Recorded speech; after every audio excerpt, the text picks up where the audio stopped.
Olá a todos, dando continuidade em nossas aulas, hoje nós vamos falar de fatos que independem de provas, vamos falar de fatos que dependem de prova, do ônus da prova, sistemas de apreciação de prova, prova emprestada, prova proibida, tá bom? Então vamos lá. Primeiro, fatos que independem de provas. Dentre os fatos que independem de provas, nós temos os fatos axiomáticos ou intuitivos, fatos notórios, presunções legais e fatos inúteis ou irrelevantes. Primeiro, fatos axiomáticos ou intuitivos. São aqueles fatos que são evidentes por si mesmos, tá? Então, eles se evidenciam por si próprios, tá? Então, como por exemplo, em um desastre de avião, encontra-se um corpo de uma das vítimas completamente carbonizado. É desnecessário provar que aquela pessoa estava morta, tá? Você encontra um corpo já carbonizado em decorrência de um desastre de avião.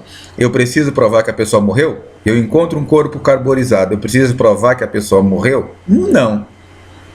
O fato de encontrar um corpo carbonizado, ele por si só já evidencia que aquela pessoa está morta, né? Então, isso é um fato axiomático ou intuitivo, tá? Eu não preciso provar que aquela pessoa morreu, tá?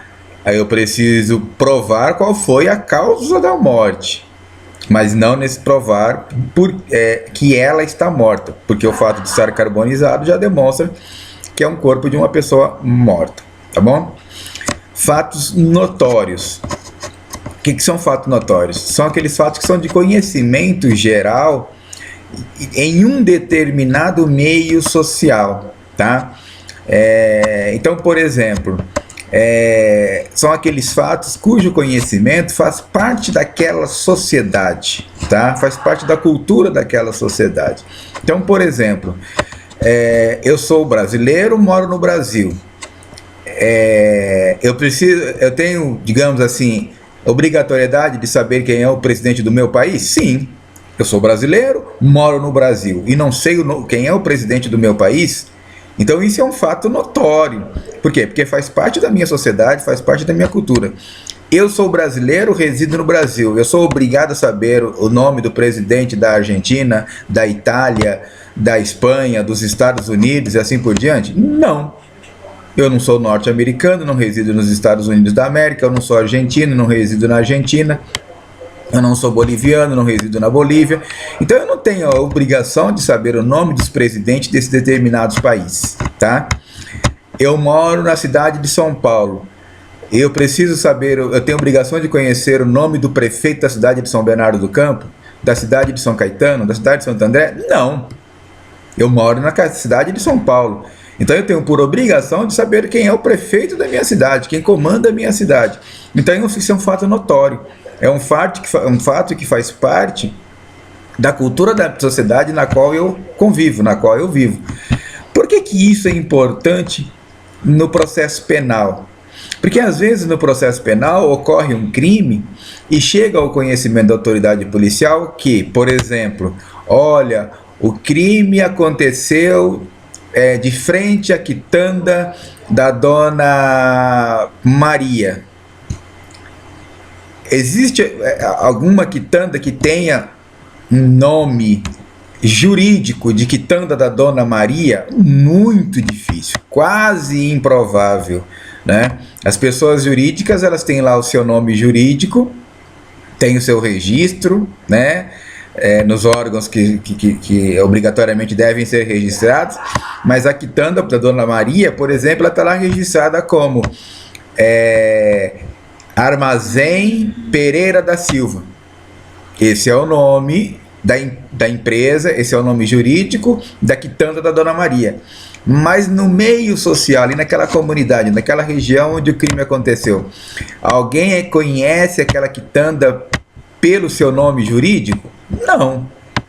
Todos conhecem pelo nome de quitanda da dona Maria, tá? Então, no processo penal, isso é importante por quê? Porque quando a autoridade policial, quando os investigadores eles vão a campo fazer suas investigações, eles não vão lá procurar a quitanda da Dona Maria pelo seu nome jurídico, tá? Pelo nome que consta lá no cadastro do CNPJ da empresa.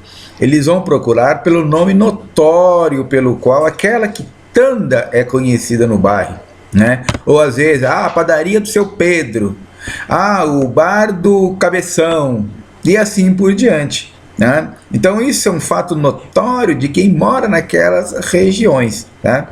Esses fatos notórios, eles estão lá no artigo 381, inciso 1 do Código de Processo Civil, tá?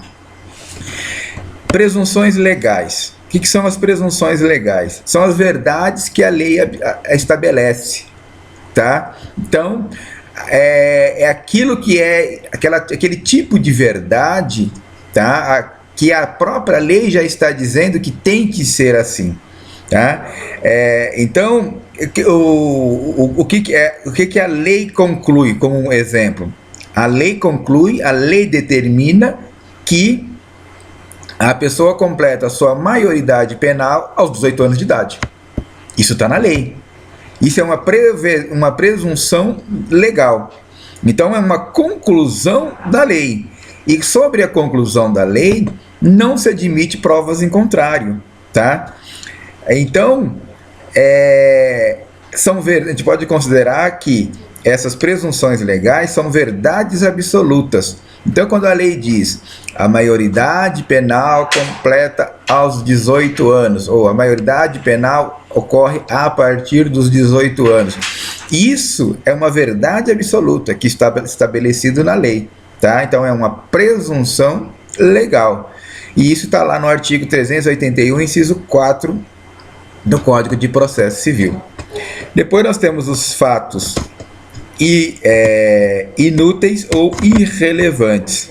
São aqueles fatos que, sendo verdadeiros ou não vão influenciar na apuração da verdade real, tá? Então, como por exemplo, ocorreu um crime, uma testemunha foi ouvida e ela, no seu depoimento, ela descreveu como que era as características físicas do autor do crime. Olha, eu estava no local. A pessoa que cometeu o crime, que eu vi, ela era uma pessoa alta, magra, de cor branca, cabelo longo, mais aproximadamente 1,90 m, devia ter aproximadamente uns 75, 76 quilos. Então, faz uma descrição que é importante para a apuração dos fatos. Vem uma segunda testemunha e fala: olha, eu percebi que aquela pessoa ela estava de bermuda e quando ela saiu correndo, deu para ver perfeitamente que na parte anterior da sua coxa esquerda tinha uma tatuagem do desenho, da figura do desenho do Popeye. Isso é um fato importante também, que serve para identificar a pessoa. Vem uma terceira testemunha e fala: olha, quando a pessoa estava correndo, ela pegou um pirulito e colocou na boca e saiu chupando o pirulito. Isso é importante? Isso é relevante para a apuração dos fatos? Não. Então, quando eu falo de um fato inútil ou de um fato irrelevante, é aquele fato que, sendo ele verdadeiro ou falso, não vai trazer influência nenhuma, não vai para a apuração da verdade real sobre aquilo que aconteceu, tá bom? Depois nós vamos para os fatos que dependem de prova. Então, todo fato, ele depende de prova, inclusive aquele fato que é incontroverso, desde que seja admissível, seja pertinente ou fundado, seja concludente ou de possível realização. O que é um fato admissível? É aquele fato que é admitido pela lei ou por um costume judicial, tá? Então, a lei permite a admissão daquele fato como prova. Então, dizemos que é um fato admissível. O fato pertinente ou fundado é aquele fato que tenha pertinência, que tenha fundamento, que não seja relacionada a uma prova inútil. Porque uma prova inútil não vai ter relevância, não vai ter fundamento nenhum para a apuração da verdade real daquele caso, tá? Um fato concludente, aquele tipo de fato que visa estabelecimento ou visa estabelecer uma questão controvertida. Então eu tenho lá uma questão que está controvertida no processo, tá? E eu preciso resolver essa controvérsia, tá? Então, às vezes, eu tenho um fato que seja um fato concludente, e esse fato ele vai trazer uma solução, tá, para aquilo que está controverso dentro daquela apuração criminal. E eu tenho as provas de possível realização, que são as provas inominadas. Por que essas provas inominadas? Porque, de repente, eu posso ter um meio de prova aí que ainda não esteja nominada, né, no processo penal. Porque eu tenho lá como prova nominada a prova testemunhal, eu tenho o interrogatório, e eu tenho as declarações do ofendido, eu tenho prova pericial, eu tenho prova documental e assim por diante. Eu tenho as provas que são nominadas, mas de repente pode vir a surgir um tipo de prova, um meio de prova, que eu ainda não tenho esse meio de prova nominado no processo penal. Mas é uma prova que é lícita e que pode ser perfeitamente utilizável, ok? Partimos agora para o ônus da prova. Segundo o artigo 156 do Código Penal, o ônus da prova, artigo 156 do Código de Processo Penal. Segundo o artigo 156 do Código de Processo Penal, o ônus da prova, ele é de responsabilidade de quem alega alguma coisa, de quem faz alegação sobre algo. Então, lá no processo penal, quem é que está fazendo alegações incumbindo a prática de um crime a alguém? O Ministério Público. É o Ministério Público, através da denúncia, que ele faz alegações de que alguém cometeu um determinado crime e que deve ser punido pelo Poder Judiciário em decorrência do crime que cometeu. Pois, se é o Ministério Público que denuncia alguém pela prática do crime, incumbe ao Ministério Público provar aquilo que está alegando. A gente observa muito erroneamente no dia a dia as pessoas dizendo: o advogado não conseguiu provar que era inocente. O advogado não conseguiu provar isso, provar aquilo. A gente tem que parar e analisar o artigo 156 tecnicamente. O artigo 156 do Código de Processo Penal, ele diz claramente que o ônus da prova, o que é ônus? Obrigação, responsabilidade. A obrigação, a responsabilidade de provar algo que está dizendo, tá, é do Ministério Público. Tá? Não é o Ministério Público quem denuncia, não é o Ministério Público que está incumbindo na denúncia a alguém a prática delituosa. Então, se ele, Ministério Público, ele está incumbindo a alguém, através da denúncia, a prática delituosa, a ele, Ministério Público, recai a responsabilidade de provar que as suas alegações que constam da denúncia são alegações verdadeiras. E tem que levar ao Poder Judiciário as provas daquelas alegações. Mas e o advogado? O advogado, ele atua como defensor de quem está sendo acusado. Então, o que o advogado vai apresentar? Ele vai apresentar contraprovas daquilo que está tentando ser provado pelo Ministério Público. Então, o Ministério Público, ao passo que ele indica testemunhas para provar aquilo que ele disse na denúncia, o defensor ele vai indicar testemunhas para tentar contraprovar aquilo que o Ministério Público está tentando provar através das suas denúncias. Então, o defensor, o advogado, no processo penal, ele vai apresentar contraprovas, a não ser que haja uma inversão do ônus da prova. Havendo essa inversão do ônus da prova, aí sim, aí cabe à defesa, e é lógico que isso acontece em casos específicos, em situações específicas. Então, como por exemplo, o réu está arguindo a legítima defesa. Se ele está arguindo a legítima defesa, esse ônus da prova, ele inverte. E aí passa a ser do defensor, do réu, do acusado, provar que naquela situação agiu em legítima defesa, tá? Mas são situações ímpares em que a lei determina que esse ônus da prova ele é invertido. Regra geral, o ônus da prova ele incumbe a quem alega algo contra alguém. No processo penal, quem está alegando algo contra alguém é o Ministério Público através da denúncia. Então, o ônus da prova, ele recai, ele é da responsabilidade do Ministério Público, de acordo com o artigo 156 do Código de Processo Penal. Tá? Depois nós vamos para o sistema de apreciação de prova. Nós temos lá prova legal tarifado, o sistema de prova legal tarifado. Temos o sistema de convicção íntima do juiz ou certeza moral. E temos o sistema de livre convencimento motivado do juiz ou persuasão racional. Primeiro sistema, o sistema da prova legal ou tarifado.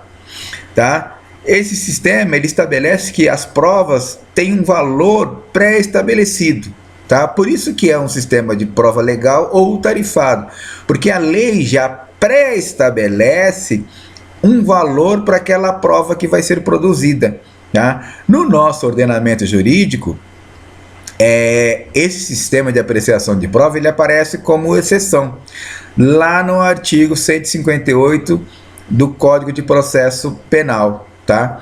Que é o artigo que trata da prova de exame de corpo de delito. Tá? Então lá é um tipo de prova que já está pré-estabelecida no nosso ordenamento jurídico, artigo 158 do Código de Processo Penal. Depois nós temos dentro do sistema de apreciação de prova, a convicção íntima do juiz ou certeza moral. Esse sistema diz que o juiz ele é livre para apreciar a prova. Ele não precisa fundamentar a sua decisão. Esse sistema também aparece no nosso ordenamento jurídico, tá? Como exceção. Em que casos que o juiz ele decide com a sua convicção íntima ou sua certeza moral? Em que casos em que o juiz ele é livre para apreciar a prova e não está obrigado a fundamentar a sua decisão? Nos casos de julgamento pelo tribunal do júri. Por quê? Porque no tribunal do júri, os juízes da causa são os 7 jurados. E esses 7 jurados não são juízes togados. E eles não precisam fundamentar a sua decisão. Até porque a decisão dos juízes no tribunal do júri, a decisão do conselho de sentença, que é composto pelos 7 jurados, essa decisão, ela é uma decisão que diz apenas sim ou não aos quesitos que lhes são perguntados, tá? Então, o conselho de sentença, os 7 jurados, eles apenas absolvem ou condenam alguém da prática de um crime doloso contra a vida, tá? Eles não entram em análise de mérito para poder tomar uma decisão. Então, eles decidem se aquela pessoa é culpada ou se ela é inocente. Se ela for culpada, vai ser perguntado também a esse conselho de sentença, a esses 7 jurados, se houve alguma situação de qualificadora naquele procedimento, naquele tipo de crime, se existe algumas outras circunstâncias. Mas nas suas respostas, nas suas decisões, os 7 jurados, eles decidem sim ou não. Eles não precisam fundamentar o sim e também não precisam fundamentar o não. E isso é utilizado no nosso ordenamento jurídico, tá? Como eu já disse anteriormente, como exceção. Apenas nos casos de crimes dolosos contra a vida, que são julgados pelo tribunal do júri, tá bom? Então lá, os 7 jurados, os 7 juízes da causa, eles não precisam fundamentar as suas decisões. E depois nós temos como sistema de apreciação de prova o livre convencimento motivado do juiz ou persuasão racional, tá? Este é o sistema adotado como regra no nosso direito, tá? ele está fundamentado no artigo 155, caput do Código de Processo Penal, e no artigo 93, inciso 9 da Constituição Federal. O que diz o artigo 93, inciso 9 da Constituição Federal? Vou ler para vocês. Diz o seguinte: todos os julgamentos dos órgãos do Poder Judiciário serão públicos e fundamentadas as decisões. Grifem isso. Fundamentadas todas as decisões, sob pena de nulidade, podendo a lei limitar a presença em determinados atos às próprias partes e a seus advogados, ou somente a estes em casos nos quais a preservação do direito à intimidade do interessado no sigilo não prejudica o interesse público à informação. Mas percebam que lá no artigo 93, inciso 9 da Constituição Federal, diz que todos os julgamentos dos órgãos do Poder Judiciário serão públicos e que as suas decisões serão fundamentadas. Então, toda decisão tomada por um ente do Poder Judiciário tem que ser fundamentada, segundo o artigo 93, inciso 9 da Constituição Federal. E o artigo 155, caput do Código de Processo Penal, ele também diz no mesmo sentido. Diz o seguinte: o juiz formará sua convicção pela livre apreciação da prova produzida em contraditório judicial. Prestem atenção. Em contraditório judicial, não podendo fundamentar sua decisão exclusivamente nos elementos informativos colhidos na investigação. Não podendo fundamentar sua decisão exclusivamente nos elementos informativos colhidos na investigação, ressalvadas as provas cautelares, não repetíveis e antecipadas. O que quer dizer o artigo 155? Que o juiz tem, ao sentenciar, ao decidir um processo, essa sentença, essa decisão, elas têm que estar fundamentada, ela tem que estar balizada, tá? Ela tem que estar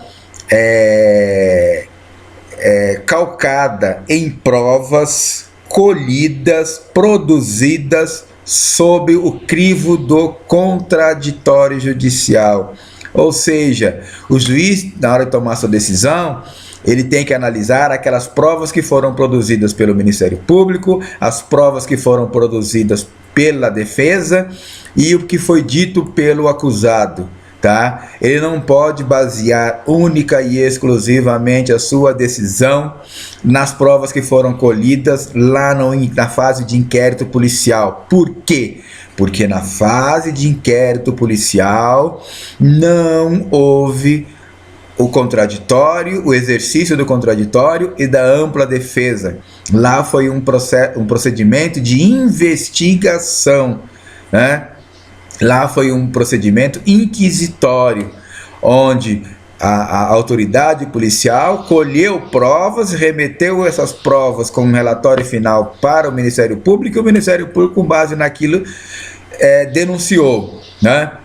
Na fase processual, aquilo que está na denúncia, o Ministério Público tem que provar perante o Poder Judiciário, perante o juiz.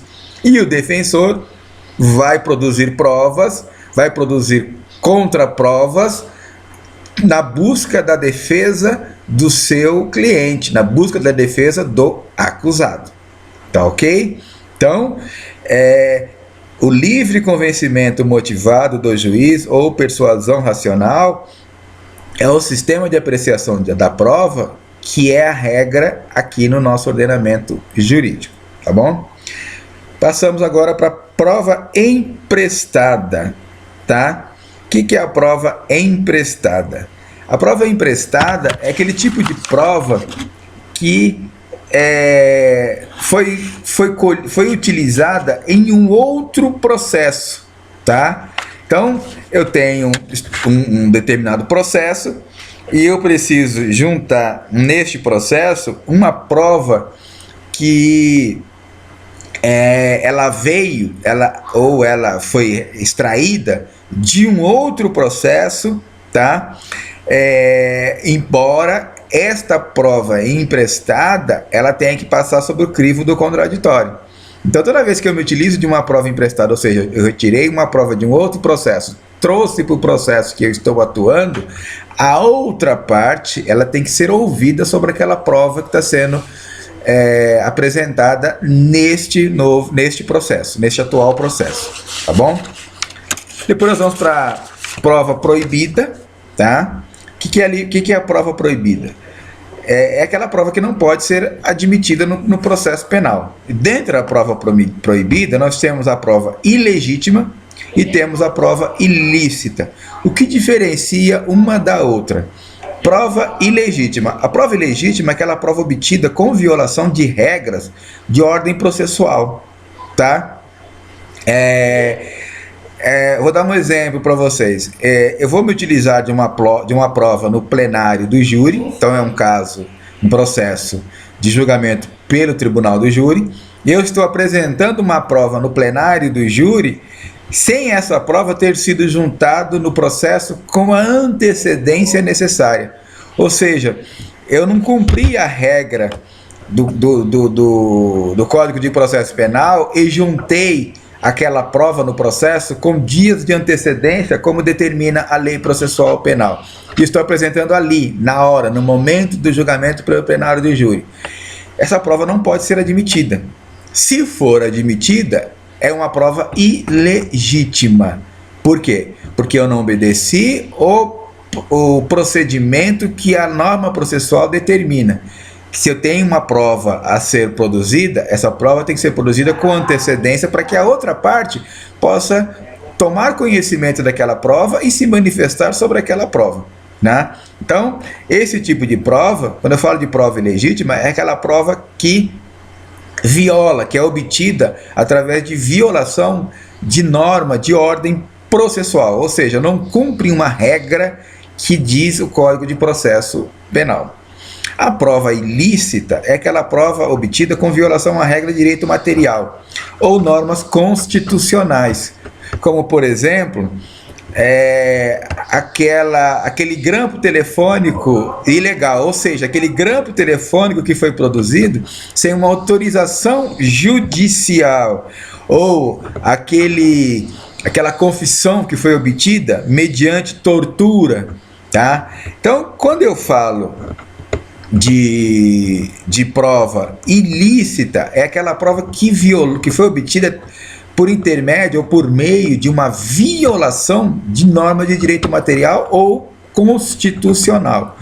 Violou a norma constitucional, violou a norma de direito material, é uma prova obtida por meio ilícito. Violou regras de ordem processual, é uma prova ilegítima. Ambas são provas proibidas no processo penal. Espero que tenham compreendido. Estou à disposição para quaisquer dúvidas. Obrigado.